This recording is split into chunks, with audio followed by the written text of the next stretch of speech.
We didn't invent this shit. All we do is teach it because of the fact that we are literally experts at it, because that's all we've done for the last 10 years. You'd fucking hope we're experts at it. Now, this is a really good question. This normally comes from people who are quite switched on, high punting IQ, high betting IQ, people who most likely are profitable, so people in the top 0.5% of bettors or punters, whatever you want to call it. The reason why so many people in this category ask this question, and I'm going to assume this, is because they've personally been promo banned on a number of their own accounts because they were profitable, or they took promotions, or they operated in a way that was quite obvious to the bookie that they weren't a good customer for the bookie, i.e. they were not making the bookie money. And as a result of them being banned themselves, they then assume that it's not possible for anyone else out there to actually keep getting promotions. Multiple factors can explain why people think like this.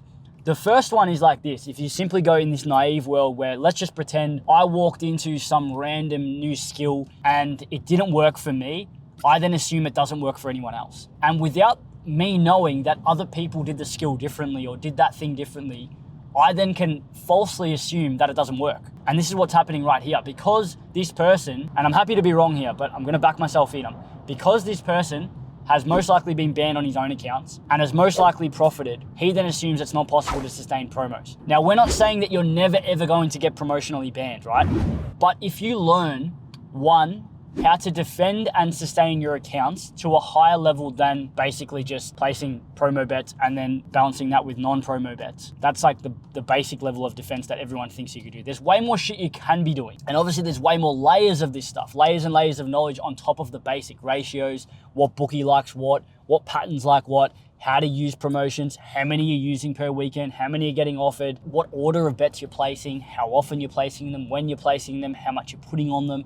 All these different combinations of all these different things add up to, I guess, a higher level of defense and sustainability, which then impacts the life of a betting account. If you're just operating with the basic level, then of course, your account is going to last less than a month on most bookmakers, especially if you're hammering promotions. This is what a lot of rookie match bettors do. They hammer the promotions and then they assume that because they got banned, they then lose their account. But that's false. That's number one. Number two is if you combine all of that defense and sustainability stuff that's taught in our advanced courses in the Platinum Squad, you then combine that with the fact that if you use more bookies, you can then spread the load of the promotional coverage. You then have a double whammy. So for example, let's just take an argument here, a hypothetical, sorry. Let's just say you're using 40 promotions in a week across horse racing and sport. You're using on average 40 promotions per week. There are roughly 110 retail bookmakers in Australia.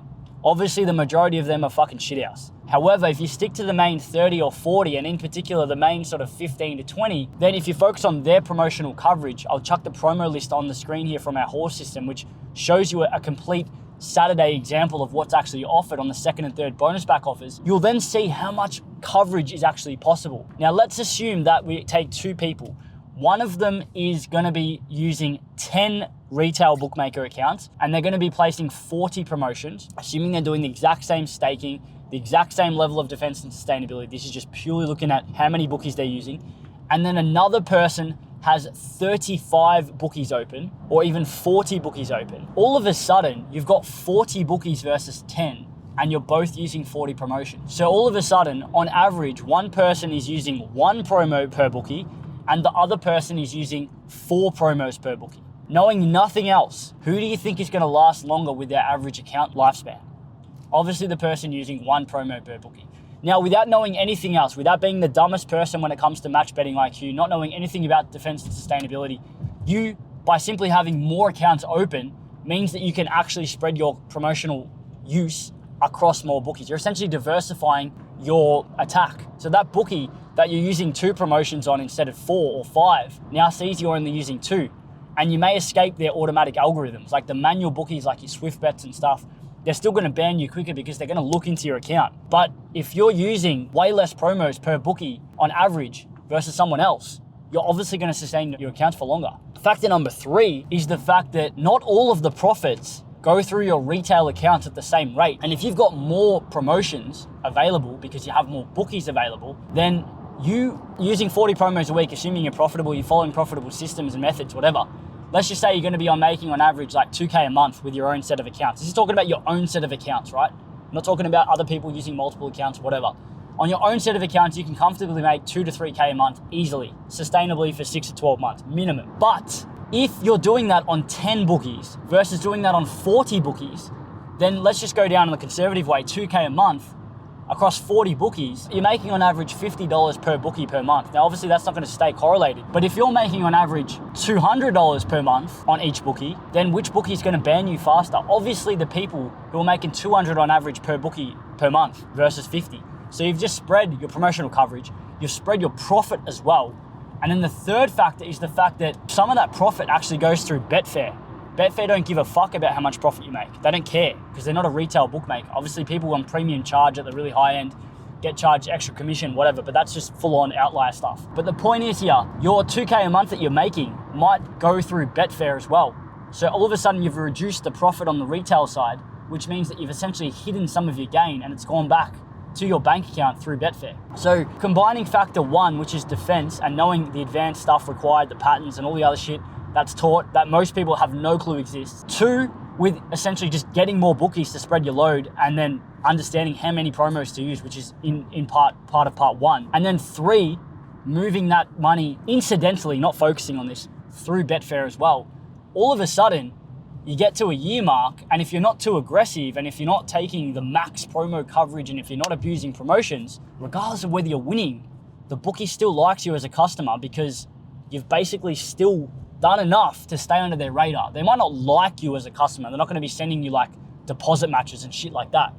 But the promotional coverage that every single punter gets when they open up an account is there. Like you can take that for longer because you've now allowed a conservative approach on your accounts rather than this aggressive approach on your accounts. And I didn't even mention, I talked about defense and sustainability and all these advanced tactics.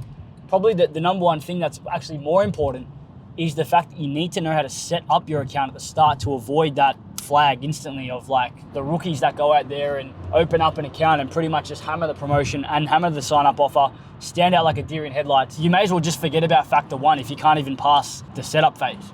That's another layer of defense and sustainability, which technically falls into category one.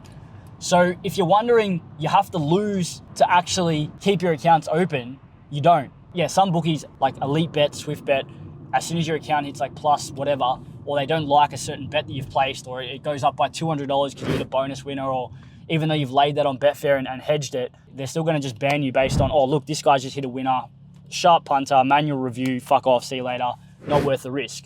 If that happens on like a sports bet or a tab, they're not going to sit there and ban you because they have way more resources that don't actually waste manually reviewing you. So it's just a combination of all of those three things. Hopefully that should make more sense. This is like a common conception, and we're not going to sit here and just be like, hey, like you're wrong. If you're actually willing to listen, we're happy to explain it. And this is the type of stuff that's required to be really successful with match betting. You need to understand things at a higher level. And when you've got like 1,100 people in a community working together in the Platinum Squad, and you're constantly feeding back information about all these different scenarios and experiences that people have, then you just pile these experiences on top of each other, and then you start knowing what bookie likes what bookie doesn't like, what avoid this because they did this, avoid this. Like there's a ban bot in the Discord where people are writing down average account lifespan of this bookie because I did this wrong. People read that, they make their iterations. Bookies are always trying to improve, and bookies are doing random things at different times. So you need to be on the ball. But if you're just operating like that world where you are assuming it doesn't work because you did it and it didn't work for you, then that's not a world you should be living in. You need to be living in a world where you need to see outside the box. Outside of your own experience is always going to be the more correct connotation, if you want to call it that, to the actual facts.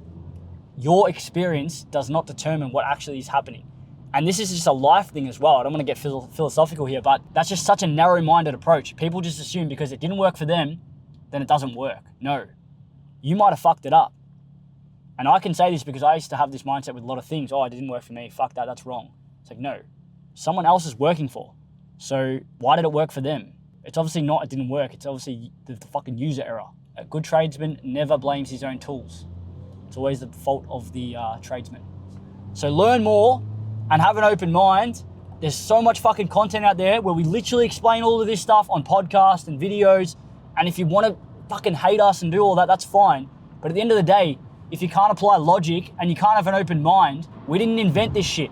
All we do is teach it because of the fact that we are literally experts at it because we've done it for so long. And when you become expert at something, you have the ability to then have confidence to be able to explain this shit to people, because that's all we've done for the last 10 years. You'd fucking hope we're experts at it, because literally that's all we've done.